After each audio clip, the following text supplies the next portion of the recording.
በሰሞኑ ህወሓት ውጊያ በትክክል የተፈጠረው ነገር ምንድነው? ይሄ በርካቶች ጥያቄ ነው። በእርግጥም መጠየቅ ያለበትም ጥያቄ ነው። ህወሓት በጠለምት ግንባር የትግራይ መከላከያ በሚል በሚጠራው ኃይል ውስጥ ካደራጃቸውና አርሚ የሚመስል ስያሜ ካላቸው የታጣቂ ኃይሎች መካከልም 5 አርሚዎችን በማስጠጋት ተከዜን ተሻግሮ ጥቃት እንደከፈተ የሰሞኑ መረጃዎች ያመለክታሉ። እናም የግጭቱ መንስኤ የሆነው የህወሓት ጦር መንቀሳቀስና ተከዜን ተሻግሮ ጥቃት መክፈት አካባቢዎችን ለመቆጣጠር ያደረጋቸው ጥረቶች መሆናቸው ታውቋል።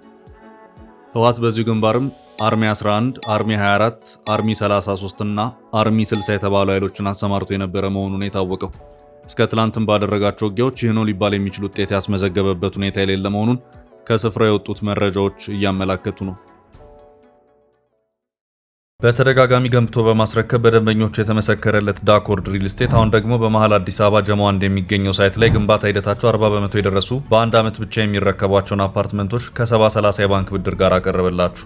ባለ 1 መኝታ 80 ካሬ፣ ባለ 2 መኝታ 110 እና 118 ካሬ ከ623200 ብር ቅድመ ክፍያ ጀምሮ እስከ 1 ሚሊዮን ብር ከሚደርስ ልዩ ቅናሽ ጋር ይዞላችሁ ቀርቧል። ለበለጠ መረጃ 0911 057674 ወይም 0926930578 ይደውሉ።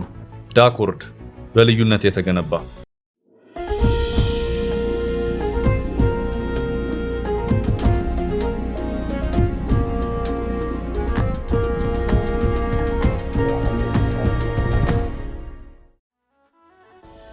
ዋናው የዚህ ውጊያ ዓላማም ጠለምትና ወልቃይትን ሙሉ በሙሉ መቆጣጠር ነው።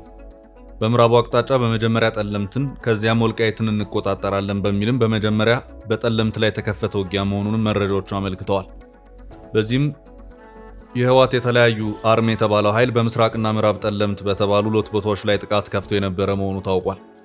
ውጊያው በከባድ መሳሪያም ጭምር የታገዘና የህወሓት መካናይዝድ ጦር እግረኛውን በማገዝ የተሳተፈበት ነውም ተብሏል። ከዚህ ውጪም ልክ እንደ ወልቃይትና ጠለምት ሁሉ ይገባኛል ውዝግብ ባለበትም ራያ አካባቢ የተከሰተ ሁኔታ ነዋሪዎችን ስጋት ውስጥ የጣላቸው መሆኑን ከስፍራው እየወጡ ያሉት መረጃዎች እያመለከቱ ነው። የ2 ዓመታቱን የትግራይ ጦርነት ተከትሎ በአላማጣ ራያ ላይ የአማራ ክልል አስተዳደር የነበረ መሆኑ የሚታወስ ነው።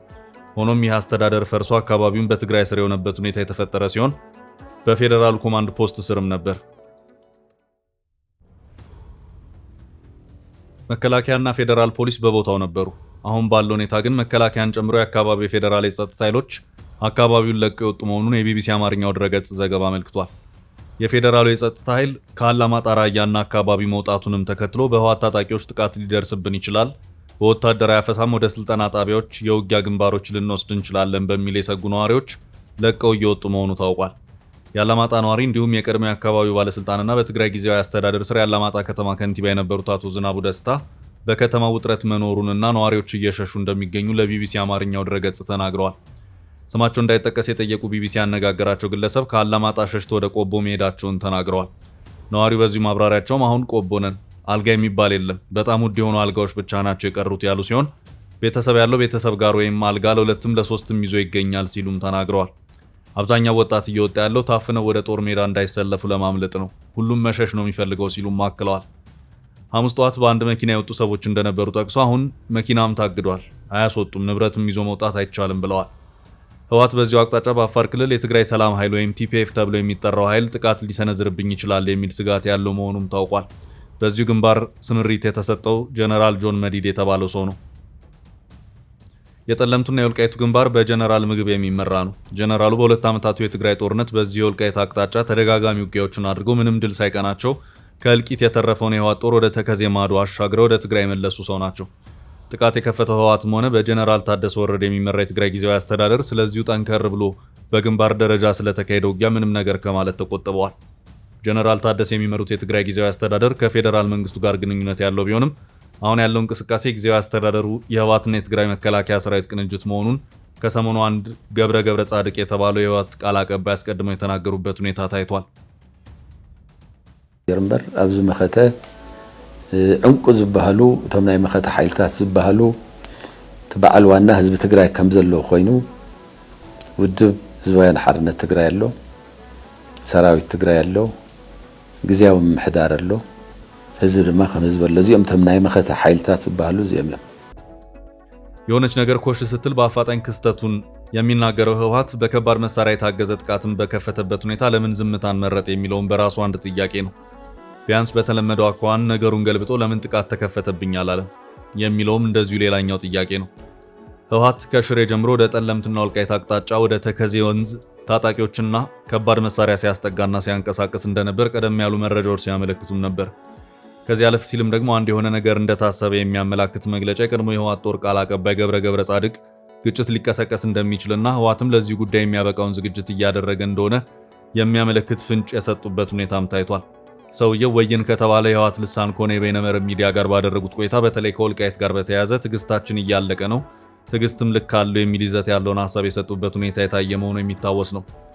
ተአምር ሰርሐ ውድብ እውን አፍልጦ ይህብን እንተይልካ ብዝኾነት ወረዳ ሽም ሒዙ እንተኸይድ ግን ንትግራይ ምብታን ይጠቅሚ ዝበልዎ ነገር ፍቃድ እንትውዚ እንትስርዙ ድልየት ከም ዘየለ ዘርኢ ውግእ ክተርፍ ብሰላም ዝውደአሉ ነገር እንተልዩ ብሰላም ኩዳይ እዚ ማለት ግን መወዳእታ ዘይብሉ ትዕግስቲ ግን ይህሉ ውግእ ዝተዳለወ ሓይል የለን ዝኹሉ ትዕግስትን ዝኹሉ ምጽማምን ምእንተ ሰላም እዩ ግድን ኣብ ዝኾነሉ ነገር ግን ህዝቡ እንዳሃለቀ ግን ሱቕ ኢሉ ዝርኢ ሰራዊት ስለ ዘይኮነ ታኹዑ ሰብ ኢድ መን እያ ዘላ ውግእ ንኸይህሉ ዝገብር ኣፍታ መሬቱ ንኽኣቱ ምግባር እያ ሉዓላዊ መሬትና ገብረ ጻድቅ በዚሁ ማብራሪያቸው ምዕራብ ትግራይ ካልተመለሰልን ከዚህ በኋላ መታገስ አንችልም፣ ወደ ጦርነት ለመግባት እንገደዳለን።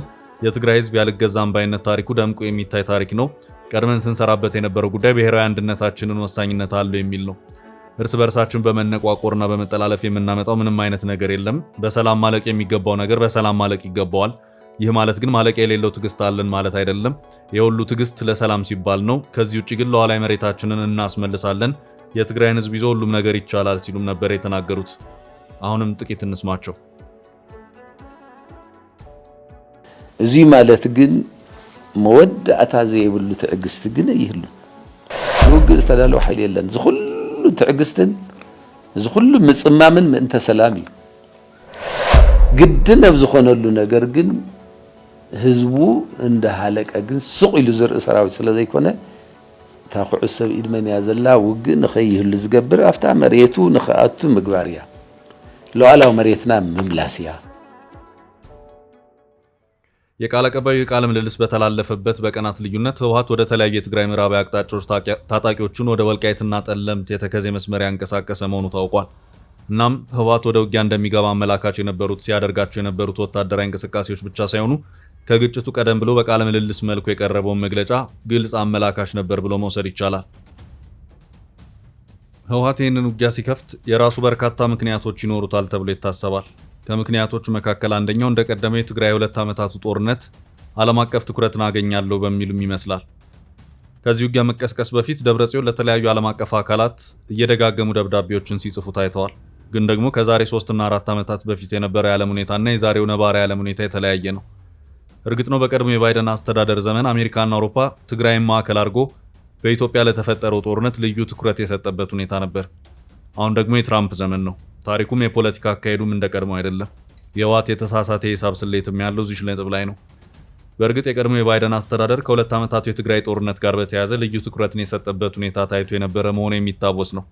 በጊዜው ጦርነቱ በተቀሰቀሰበት ወቅት ትራምፕ በምርጫው ተሸንፎ ባይደን ቦታውን የተረከቡበት ሁኔታ ነበር። የባይደን አስተዳደር ቦታውን ተረክቦ ካቢኔውን እንዳዋቀረ የአፍሪካው ቀንድ ልዩ መልእክተኛ በሚል ጉዳዩን በቅርበት የሚከታተሉ ኃላፊዎችን ደጋግሞ ሾሟል። በጊዜው ጉዳዩን በስቴት ዲፓርትመንት በኩል ጦርነቱን በቅርበት ሲከታተል የነበረው የቀድሞ የባይደን አስተዳደር በመጀመሪያ ፌልትማን የተባሉትን ሰው ሾመ። ቆይቶም እሳቸውን በማንሳት ዴቪድ ሳተርፊልድ የተባሉ ሌላ የካበተ የዲፕሎማሲ ልምድ ያላቸውን ሰው ተካ። ዴቪድ ሳተርፊልድንም በማንሳት ከዚያ በኋላ ሶስተኛው ሰው ማለትም አምባሳደር ማይክ ሀመር እንዲተኩ ተደረገ። የባይደን አስተዳደር የፌዴራል መንግስት ጦርነቱን እንዲያቆም ለማድረግ ከዲፕሎማሲ እስከ ኢኮኖሚ ጫናዎችን ፈጥሯል። ኢትዮጵያን ከአፍሪካ አሜሪካ ከቀረጥና ኮታ ነፃ ገበያ ወይም ከአጓ ውጭ እንድትሆንም አድርጓል።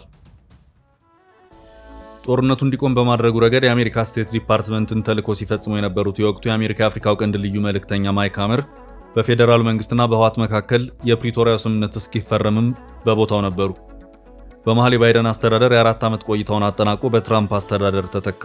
ትራምፕም ምንጊዜም የትኩረት ማዕከላቸው አድርጎ የሚነሱት አሜሪካ ፈርስት ከሚለው መፈክራቸው በመሆኑ ለአፍሪካ ግጭቶች ትኩረት የሚሰጡ ሰው አይደሉም። እሳቸው ገና በቅጡ ነጩን ቤተ መንግስት ሳይረከቡ የፕሪቶሪያውን ስምምነት ያፈራረሙት አምባሳደር ማይክ ሀመር ከአፍሪካው ቀንድ ልዩ መልእክተኛነታቸው ተነሱ። ቦታቸውም ተዘጋ ወይም ምላሽ ሳይሰጥበት ክፍት ሆነ። ትራምፕ በርካታ አላስፈላጊ ናቸው ያሏቸውን ዲፓርትመንቶች ያጠፉ በመሆናቸው ይሄኛው የስቴት ዲፓርትመንት አብሮ ቀር የተደረገ ይመስላል። ይህም የትራምፕ አስተዳደር የትግራይ ግጭት ይባል የሱዳን የእርስ በርስ ጦርነት እንደ ቀደመው የባይደን አስተዳደር በቅርበት የመከታተል ፍላጎት እንደሌለው ግልጽ ማሳያ ተደርጎ ሊወሰድ የሚችል ነው። የባይደን አስተዳደር የተፈረመው የፕሪቶሪያ ስምምነት በፈራሚዎቹ አካላት በኩል መተግበር አለበት በማለት የወቅቱን የአፍሪካውን ቀንድ ልዩ መልእክተኛ አምባሳደር ማይክ ሀመርን ከአዲስ አበባ እስከ መቀሌ እየደጋገመ ሲልክ የአውሮፓ ህብረት፣ እንግሊዝና የአፍሪካ ህብረትም ሳይቀር ዲፕሎማቶቻቸውን ወደ አዲስ አበባ እንደዚሁም መቀሌም ጭምር ይልኩም ነበር። ትራምፕ መጡ፣ የአሜሪካ ጉዳይ ቀጣለ። ሁሉም የአሜሪካን ኮቴ ስለሚከተል ለጥቂት ቀናት የተሯሯጠ የአውሮፓ ህብረትም በዚያው ደብዛው ጠፋ። ህወሓት በደብረ ጽዮን በኩል ምነው ጠፋችሁ በማለት ለአፍሪካ ህብረትም ሆነ ለአውሮፓ ህብረት እየደጋገመ የተማጽኖ ደብዳቤዎችን ቢጽፍም ይህ ነው የሚባል ሰሚ ጠፋ። የምላሹም ጉዳይ የውሃ ሽታ ሆኖ ቀረ። ህወሓት ሲጽፋቸው የነበሩት ደብዳቤዎች ካልሆነ ወደ ግጭት ልንገባ ነው የሚል ይዘት ያላቸው ማስፈራሪያዎች ጭምር የታከለባቸው ነበሩ። ያም ሆኖ ነገሩ ቄሱም ዝም መጽሐፉም ዝም የሚባለው አይነት ነገር ሆነ። ዓለም ትግራይና ምናምን ቢዋጉ ደንታው አይደለም፣ ብዙ ውጊያ ያስተናገደ ስለሆነ ጆሮም የለውም ጊዜም የለውም። ዓለም ጊዜ ቢኖር ኖሮ ሱዳንን ያዳምጥ ነበር። እናም የትራምፕ አስተዳደር መምጣት በህወሓት በኩል የነበረውን የዲፕሎማሲ ተደማጭነት በዜሮ አባዝቶታል። ትራምፕ ወደ ስልጣን ከመጡ በኋላ እየደጋገሙ የሚያነሱት በኢትዮ ግብጽ መካከል ሊኖር ስለሚገባው የህዳሴው ግድብ ድርድር ዳግም መጀመር ብቻ ነው። አሁን ባለው የመሬት ላይ ተጨባጭ ሁኔታ ያለው እውነታ ይሄ ነው። በእርግጥ ህወሓት ግጭት በመቀስቀሱ የዓለም አቀፍ ሚዲያዎችን ትኩረት ስባለው፣ ዲፕሎማቶች ጆሮአቸውን ቀና ያደርጋሉ፣ የዓለም አድራጊ ፈጣሪ የሆነችው አሜሪካም የሆነ ነገር ልትል ትችላለች የሚል የፖለቲካ ቀመርን ሰርቶ ሊሆን ይችላል። ግጭት ተቀሰቀሰ፣ ውጥረት ከፍ አለ ሲባል በሰዓታት ልዩነት ተሽቀዳድሞ ረፉ፣ ነገር አብርዱ የሚሉ ሃይባዮች ዛሬ የሉ።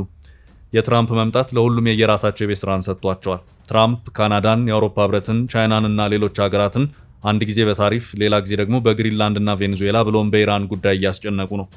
ሁሉም በራሱ የቤት ስራ ላይ ነው። በዚህ ሂደት ውስጥ በአፍሪካ ውስጥ የሚታዩ ግጭቶች ከራስ አልፎ የገላጋይ ትኩረት የሚሰጣቸውም አይደሉም። በእርግጥ ህወሓት በዚህ አቅጣጫ በግጭት የዓለም አቀፉን ትኩረት ስባለው የሚለውን ሂሳብ ሰርቶ ከሆነ በትክክልም ተሳስቷል። በትራምፕ ዘመን ዓለም ያለችበት ተጨባጭ ሁኔታ ያን የሚያሳይ አይደለም።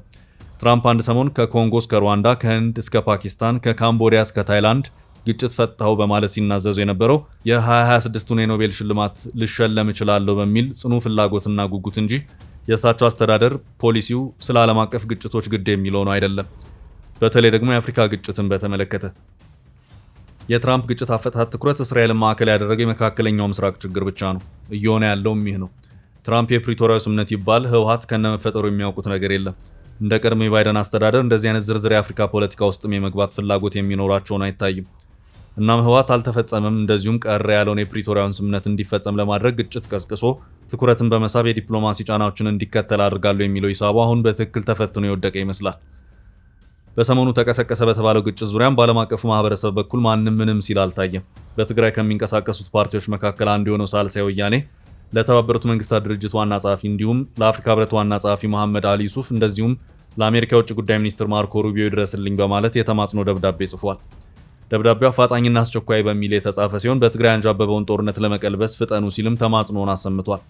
ይህንን ጦርነት የምናስቆምበት መስኮት እየጠበበ ነው ያለው ደብዳቤው ባካችሁ ፍጠኑ ሲሉም ተማጽኗል።